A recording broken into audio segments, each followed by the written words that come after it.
এই পাহাৰ, এই গছ-গছনি, এই বতাহ, এইবোৰে তোমাক কি কৈছে বাৰু? এই পাহাৰবোৰলৈ চোৱা, সিহঁতে তোমাক সদায় মূৰ তুলি জীয়াই থাকিবলৈ কৈছে। এই গছবোৰলৈ চোৱা, সিহঁতে তোমাক সদায় সেউজীয়া হৈ থাকিবলৈ কৈছে। বতাহৰ দৰে শীতল আৰু ধুমুহাৰ দৰে প্ৰবল হ'বলৈ কৈছে। নিজৰ তোমাৰ মৰম নিজে যেলৈ কৰি সাঁতুৰিবলৈ গ'লে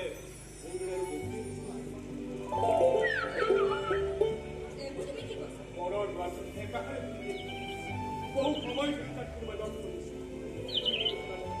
খুলিবলৈ ইচ্ছাও কৰা নাই। দুৱাৰখন খুলিলে দেখিবা তোমাক আঁকোৱালি ল'বলৈ কোনোবাই অধীৰ হেঁপাহেৰে ৰৈ আছে।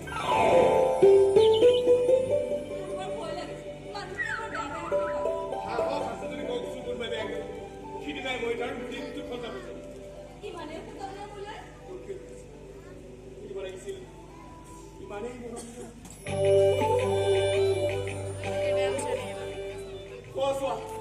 পাহাৰী ছোৱালী বুলি গান গাইছে তাতে মাতিছে।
Mora,